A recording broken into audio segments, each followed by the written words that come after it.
There are places on this earth, places that don't appear on your GPS, places where the laws of nature seem to bend, where people vanish without explanation, where governments deny what locals have witnessed for generations. Tonight, we're going where they don't want us to go. We're asking the questions they refuse to answer, because what you're about to see, what you're about to hear, will make you question everything you think you know about the world we live in. 60 miles off the coast of Sao Paulo, Brazil, lies an island so dangerous, so terrifying, that the Brazilian government has made it illegal to visit. Ilha de Queimada Grande. The locals call it something else.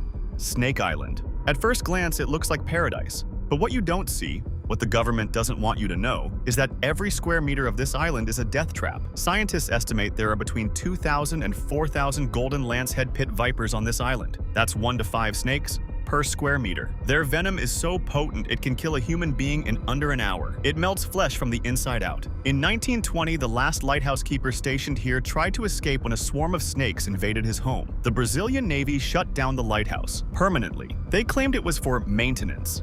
But here's what they're not telling you. Declassified documents from the 1990s reveal that American and European pharmaceutical companies have been secretly lobbying the Brazilian government for access to the island. Why? Because the venom of the golden lancehead contains compounds that could revolutionize heart disease treatment, worth billions. Or perhaps they are looking for new places to practice their horrifying acts, especially after the new Epstein leaks. So ask yourself this: if the island is too dangerous for scientists to visit, who exactly is collecting those samples? And what else are they doing there that we're not allowed to see? In 2019, satellite imagery captured unmarked helicopters landing on Snake Island during a supposed complete access ban. When journalists questioned the Brazilian Ministry of Defense, they received a 2-word response: no comment. The following week, 3 investigative reporters who planned to charter a boat to photograph the island from international waters disappeared. Their boat was found capsized. No bodies recovered. The official report? Accidental drowning. At the base of Mount Fuji in Japan lies a forest with a reputation so sinister, locals refuse to speak its name after dark. AOKIGAHARA, the suicide forest. Every year, dozens of people walk into this forest and never walk out. In 2010 alone, authorities recovered over 200 bodies. But here's the disturbing truth they don't publicize. Those are only the ones they found. Park Ranger. The forest is vast. 7 square miles. There are areas we cannot patrol. Areas where the compass stops working, where even GPS fails. That's right. Compasses malfunction in AOKIGAHARA. Scientists claim it's because of magnetic iron deposits in the volcanic rock beneath the soil. But that doesn't explain the other phenomena. Hikers report an overwhelming sense of dread, a feeling of being watched. Whispers in languages they don't understand. Shadows moving between the trees where no person stands. According to ancient Japanese mythology, AOKIGAHARA is haunted by yurei, vengeful spirits of those who died in anguish. In the 19th century, during famines, families would abandon their elderly relatives here to die, conserving food for the young. But here's where it gets darker. In 1950, the Japanese government established a covert research facility on the northwestern edge of the forest. Officially, it was a meteorological station. But former employees tell a different story. Leaked documents suggest the facility was conducting psychological warfare experiments, studying the effects of extreme isolation and electromagnetic manipulation on the human mind. Subjects reported hearing voices, seeing apparitions, experiencing overwhelming suicidal ideation. The facility was abandoned in 1975. No explanation, no decommissioning records, just empty. And in the years since, the suicide rate in AOKIGAHARA has skyrocketed. In the middle of the Karakum Desert in Turkmenistan, there's a hole in the ground that's been burning. For over 50 years, the Darvaza gas crater. Locals call it the door to hell. The official story: in 1971, Soviet geologists were drilling for natural gas when the ground collapsed, creating the crater. To prevent methane gas from poisoning nearby villages, they set it on fire, expecting it to burn out in a few weeks. That was 53 years ago. It's still burning. But documents obtained through Freedom of Information requests tell a different story. One, the Soviet Union, and now Turkmenistan, doesn't want you to know. Soviet engineers weren't just drilling for gas. They were conducting deep Earth penetration experiments, trying to reach depths no one had ever explored. Codename: Project Moholy. According to whistleblowers who worked on the project, they drilled nearly 9 miles down and they heard something. Thousands of voices, human voices rising from deep within the earth. The engineers panicked.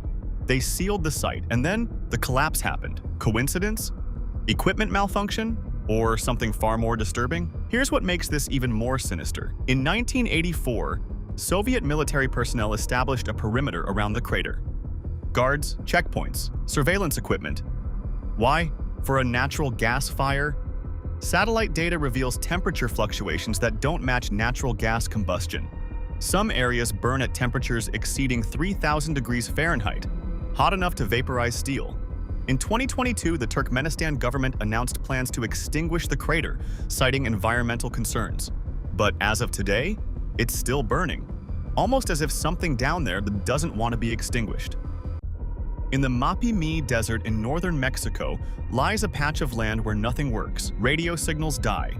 Compasses spin aimlessly. Electronics fail without explanation. The locals call it La Zona del Silencio, the zone of silence. In 1970, an American Athena test missile launched from Utah went wildly off course and crashed here. When the U.S. Air Force arrived to retrieve it, they discovered something that terrified them. All radio communication ceased within the zone. Total blackout.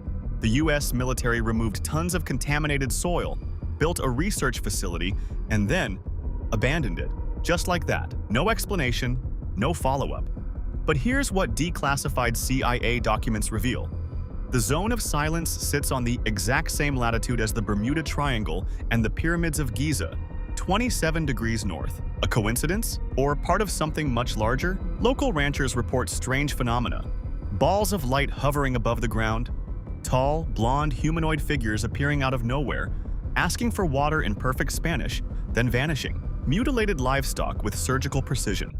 Mexican scientists claim the electromagnetic anomalies are caused by meteorite fragments buried beneath the surface. But that doesn't explain why the Mexican government declared the area a protected biosphere reserve in 1979, making it nearly impossible for independent researchers to investigate. And it doesn't explain the military convoys. Every few months, unmarked trucks enter the zone under cover of darkness.